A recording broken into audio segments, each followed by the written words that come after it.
Hoy vamos a meternos de lleno en la bioquímica de los glóbulos rojos. Pero no como si estuviéramos leyendo un libro de texto, no. Lo vamos a hacer resolviendo un caso clínico, un verdadero misterio. Así veremos cómo algo tan pequeño como una molécula defectuosa puede, poner de cabeza al cuerpo entero. Vamos a explorar cómo la estructura y el metabolismo de estas células deciden su función, y a veces su destrucción. Muy bien. Para empezar, todo análisis necesita un punto de partida, ¿cierto? Y el nuestro es un paciente. Vamos a conocer a la persona que está en el centro de esta historia. Aquí lo tenemos. Él es Spiro Cito. Es un estudiante de 21 años y llega con una queja que parece simple, pero que esconde mucho. Me siento cansado todo el tiempo. Uf, esa fatiga constante.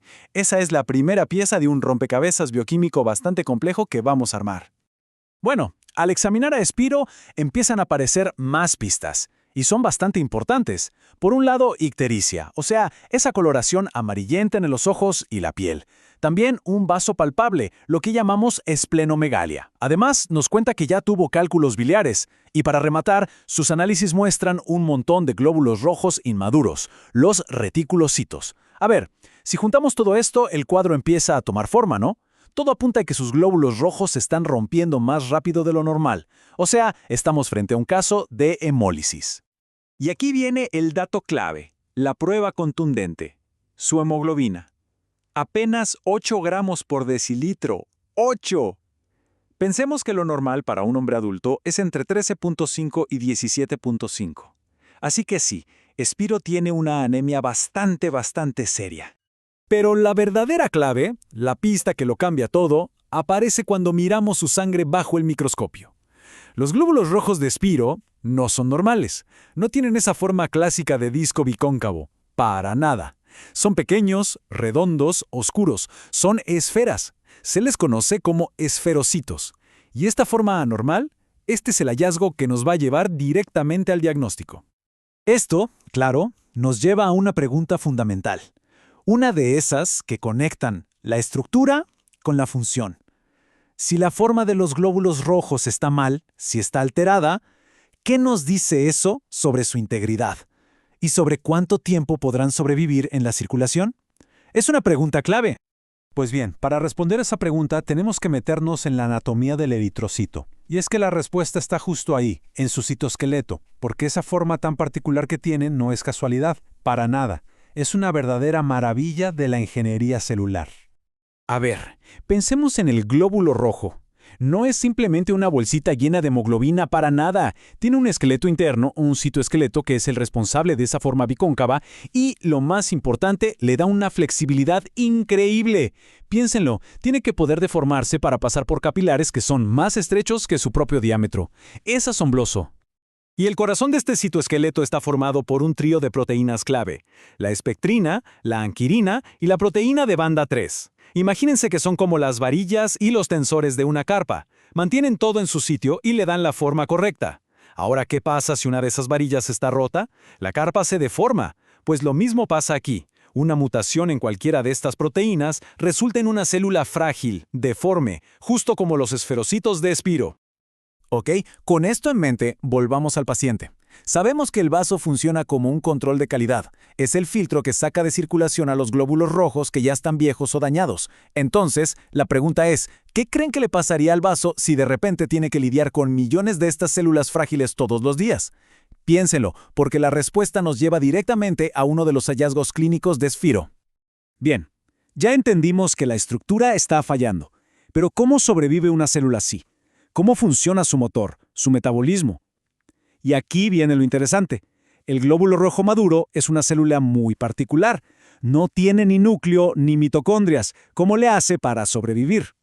Pues resulta que tiene un kit de supervivencia metabólico muy eficiente, basado en 3 vías clave. Primero, la glucólisis, su única forma de generar ATP, o sea, energía. Segundo, la vía Rapaport-Lubring, para producir 2,3-BPG, y ayudar a que la hemoglobina suelte el oxígeno. Y tercero, la vía de las pentosas fosfato, que genera NADPH para defenderse del estrés oxidativo. Energía, liberación de oxígeno y defensa. Todo lo que necesita. Y aquí podemos ver qué tan elegante es este sistema. Fíjense, Todo empieza arriba con la glucosa. La ruta principal que baja por el centro es la glucólisis, de ahí sale el ATP. Pero lo interesante son los desvíos. A la derecha vemos cómo se va a la vía de las pentosas fosfato, su línea de defensa, y en medio, ese pequeño loop, es la derivación Rapport-Levering, para ajustar la entrega de oxígeno. Es un sistema, la verdad, perfectamente integrado. Esto nos lleva a otra situación clínica.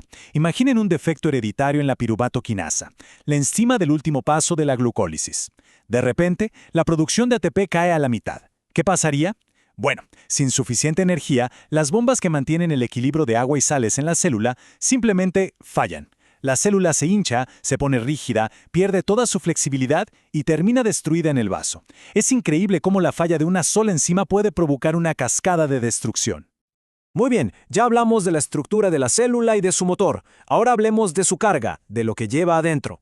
Y esa carga es, por supuesto, la hemoglobina. Para fabricarla se necesitan dos cosas esenciales, el grupo hemo y el hierro. La síntesis del hemo es fascinante. Es literalmente una línea de ensamblaje molecular con 8 pasos. Miren el diagrama. Empieza arriba con ingredientes muy simples y, enzima tras enzima, va construyendo esta estructura de anillo tan compleja. Cada paso es vital. Si hay un bloqueo en cualquier punto de esta línea, los productos intermedios empiezan a acumular y eso causa un grupo de enfermedades que conocemos como porfirias. Y como toda línea de ensamblaje, esta tiene puntos débiles. Por ejemplo, el primer paso necesita sí o sí vitamina B6. Pero clínicamente, lo más importante es su vulnerabilidad a toxinas como el plomo. El plomo es terrible porque ataca e inhibe dos enzimas clave en esta vía. Básicamente detiene la producción en seco. Y si no puedes producir hemo, no puedes producir hemoglobina. Y ahí está la explicación bioquímica de la anemia por envenenamiento con plomo. A ver, una pregunta clásica de toxicología para poner a prueba esto. Ya sabemos que el plomo bloquea la delta ALA deshidratasa y la ferroquelatasa. Entonces, si detenemos la línea de ensamblaje en esos dos puntos, ¿qué precursores, qué materiales se van a acumular justo antes de los bloqueos? ¿Cuáles esperaríamos encontrar elevados en la orina? Llegó el momento de la verdad. Vamos a juntar todas las piezas del rompecabezas. Toda la bioquímica que hemos visto hasta ahora nos va a llevar a la respuesta final para el caso de Spiro. Miren esta cascada de eventos. Es perfecta.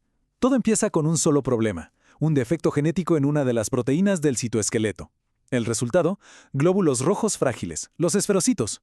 ¿Y qué pasa con ellos? Primero, el vaso los detecta, los atrapa y los destruye. De ahí vienen la anemia y el vaso agrandado. Y segundo, toda esa destrucción libera un montón de bilirrubina que causa la ictericia y los cálculos biliares. ¿Se dan cuenta? Cada síntoma de esferocito se explica por este único defecto molecular. El diagnóstico es claro, esferocitosis hereditaria. Perfecto, ya tenemos el diagnóstico. Ahora, para terminar de redondear la idea, vamos a ubicar la enfermedad de esfiropoiesis en el mapa general de las anemias. Vamos a ver cómo se clasifican. Una forma muy útil de clasificar las anemias es mirando el tamaño y el color de los glóbulos rojos. Si las células son pequeñas y pálidas, o sea, microcíticas, uno piensa, aquí falta hemoglobina. Si las células son muy grandes, macrocíticas, el problema suele estar en la síntesis de ADN. Y si son de tamaño y color normal, normocíticas, como en el caso de Spiro, ¿qué nos dice eso? Nos dice que la fábrica funciona, pero el producto se está perdiendo o destruyendo. Exactamente. La esferocitosis hereditaria de Spiro cae justo en esa última categoría, una anemia normocítica y normocrómica. Y esto es clave, porque nos confirma que el problema no está en la fábrica, en la médula ósea. El problema es de calidad. El producto sale defectuoso, es frágil y se destruye antes de tiempo. Es una anemia por destrucción, no por falta de producción. Y esto nos deja con una última pregunta, una para pensar más allá de la bioquímica. Muchas de estas enfermedades genéticas de los glóbulos rojos curiosamente protegen contra la malaria. Entonces, la pregunta es, ¿cómo esta presión evolutiva ha moldeado el mapa genético de las poblaciones humanas? Es fascinante pensar que una condición que causa enfermedad también puede ofrecer una ventaja de supervivencia.